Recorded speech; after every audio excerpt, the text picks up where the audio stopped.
Hello, everybody. Good morning, good afternoon, good evening, depending on where you are around the world. Welcome back to Family and Finance. My name is Rose Joshua. Today we are continuing the conversation around the Canadian RRSP. So again, this is RRSP season, and RRSP means Registered Retirement Savings Plan.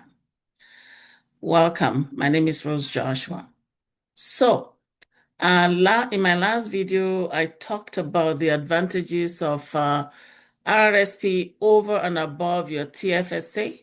But some of the feedback I've received is like, okay, I just talked about it. No figures, no pictures. We just talk. And so in this video, we're going to make things a little bit clearer with pictures and showing numbers, just so you see how the two compare, how your RRSP compares numerically with your TFSA. Okay. Now your RRSP season ends on March 1st, so the first 60 days of the year. But because March 1st, 2026 is on a Sunday, the government has given us until March 2nd. So we have 1 day of grace, thank God. We get one more day. So because March 1st is a Sunday, it's not a bank day. So we have till March 2nd of 2026 to take care of RSP season for this year. So my objective for this specific session today is to clarify the numbers, the numerical advantage of RRSPs over your TFSA. So I've seen a lot of my clients who are averse to RSP because they don't like taxes. But I think it's more of just not understanding the benefits of RSPs, and there's a lot of talk out there. Like some people just talk about, oh, RSP is not good for you, but they have no idea what they're saying. They're just so ignorant, and we believe everything they say.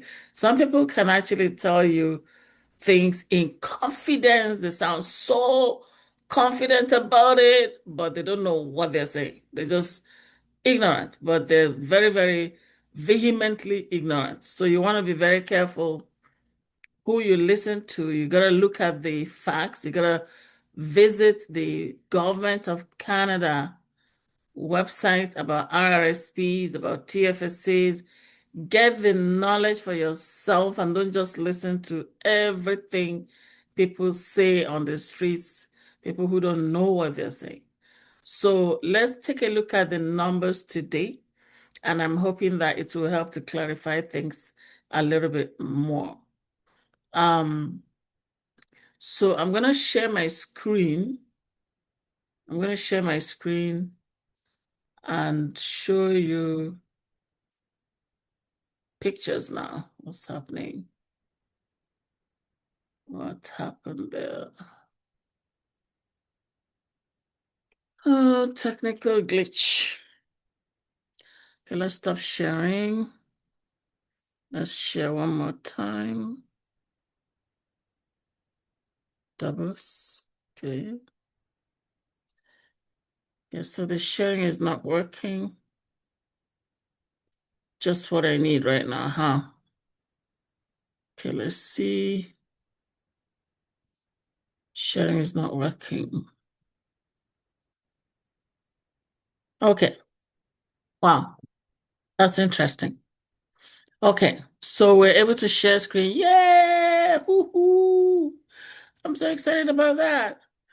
Okay, so let's take a look at it. So on the top part is your RRSP, on the bottom part is your TFSA. All right. So in the beginning, when you put in money, so last time we talked about putting in $1,000 and we talked about your MTR assumption there was 30% marginal tax rate. Okay. So in the early days when you start saving, hopefully before as early as possible from age 18 or whenever you start work and start earning income as soon as possible, okay? The sooner you start, the better, because time is your friend for compounding or your enemy if you're not saving, all right? So you start saving, and in an RRSP, your deposit is treated differently from your deposit in your TFSA. So when you deposit money into your tax-free savings account, the government closes their eyes, they don't do anything about it. Okay? In the sense that it is a tax-free vehicle, and there's no tax deduction, it's not tax deductible. So they don't add any money to it, no tax refund. So there's nothing done on the part of the government on your TFSA. So when you withdraw your money in a TFSA, again, nothing is done because the government did not give you back any money, so they don't expect to take their money back. So nothing is done with TFSA. And I think it is the simplicity of the no tax that a lot of people tend to lean towards the TFSA because it's simpler to understand, right? However, you want to take a good look at your RRSP because when you drop that $1,000, the government says, okay, what we want to do is we want to treat this $1,000 as a pre-tax investment. So because it's pre-tax, whatever tax you paid on it before, we're refunding it. That's technically the conversation that happens behind the scenes. So your $1,000, if you had paid 30% on it, they refund it. But the refund is not necessarily a cash refund dollar for dollar in your pocket. But what is done is they take that $1,000, they reduce your taxable income by the 1,000, thereby returning $300 to reduce your tax. So that's where the tax deduction happens.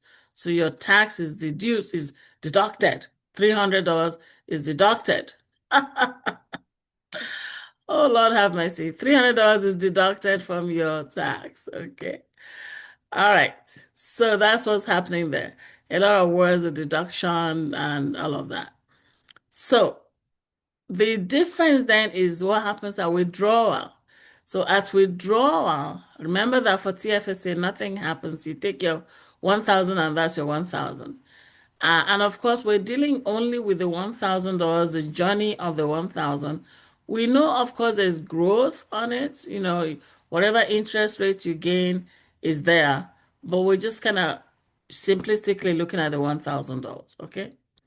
So if you withdraw the $1,000, say next year, 2 years, when you're still working, your tax bracket is still the same 30%. When you withdraw the 1,000, the treatment, I want to use the word treatment.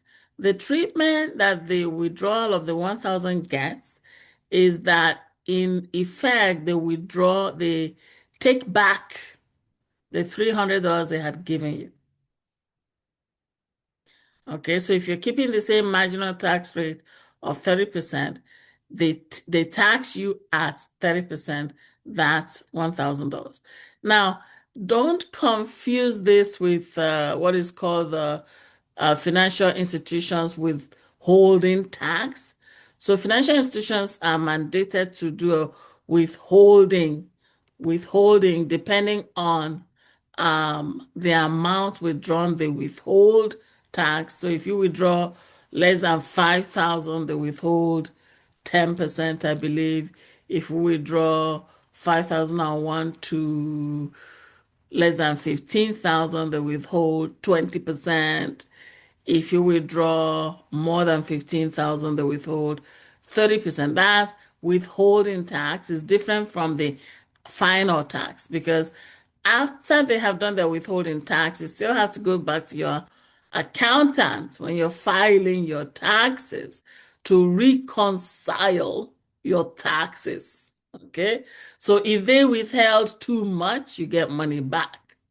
If they did not withhold enough, you pay money. So you got to understand that there's a difference between what we're talking about here from the withholding taxes. So it eventually comes together in the accountant's office, but the final journey of this $1,000, okay, which includes the withholding taxes and reconciliation at tax filing with your accountant. Okay. So the final journey is that 1,000 is taxed at your marginal tax rate at withdrawal. That is, if you're not withdrawing it for what is called a qualified withdrawal. So we're going to talk about that in another video. So qualified withdrawal would be maybe your home buyer's plan or lifelong learning plan, stuff like that. There's certain withdrawals that do not incur the tax, okay, in the final analysis. Financial institutions will still do their withholding, but then you get that all back if you're doing a qualified withdrawal. Okay, I'm hoping that I'm not introducing too many big words here, but I'm sure that you understand. So if you have any questions, just be sure to connect with me just so we can sit down and flesh out all the questions. Okay. Now, so when you withdraw the $1,000, they take their $300 back. So the net effect really is that 1,000 in, 1,000 out is basically numerically identical between the RRSP and the TFSA. It's just that because of the tax deductibility, the RRSP has that plus 300 minus 300, which equals 0. All right, so numerically it's the same.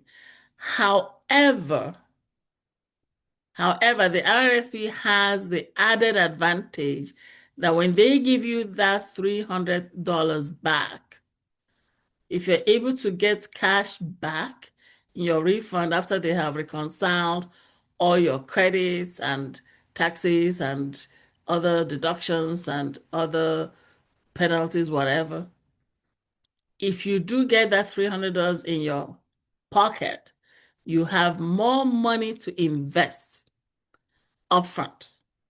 So that $300 tax deduction means you have $300 more to reinvest in your RRSP. That means you're saving more in an RRSP because of that early refund. Okay.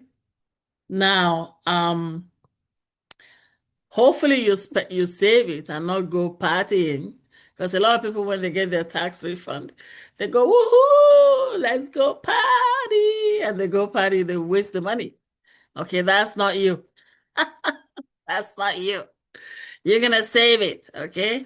So you're getting all this money back so you can save more. The TFSA does not get money back. So the TFSA is literally just stuck with that 1,000. There is no help with the refund.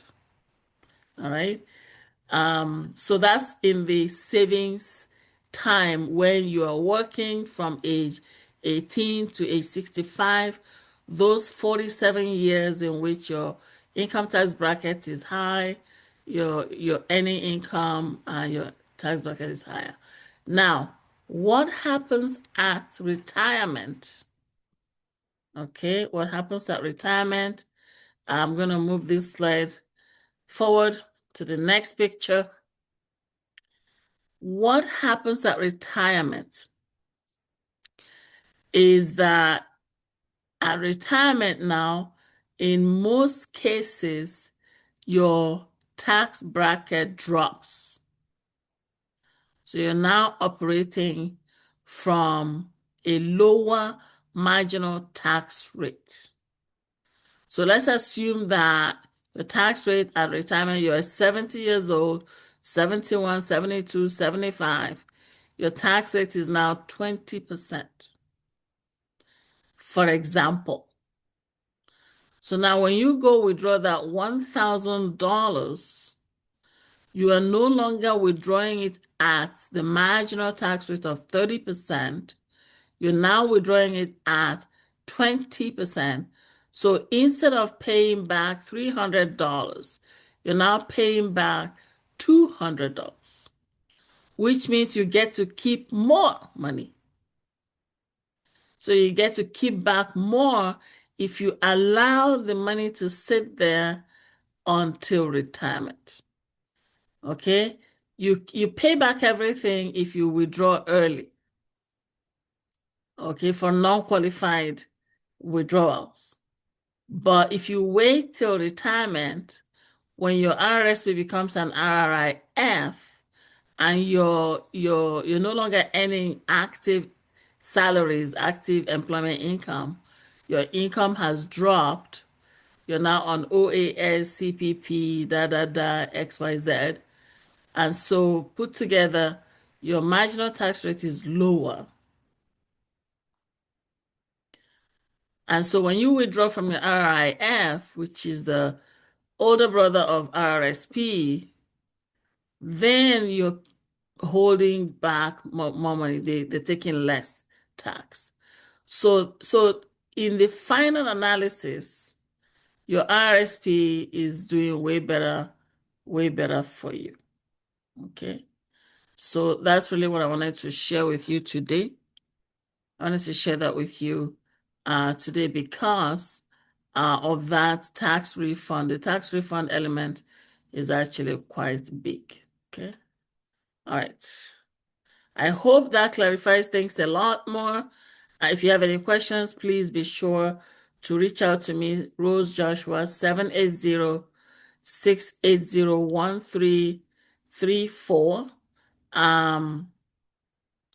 And we can talk about it, okay? And if this was helpful, please share with your friends in Canada, okay? Share with your friends anywhere they are in Canada. I can help them. And basically, subscribe and like and share, okay? Thank you all so very much.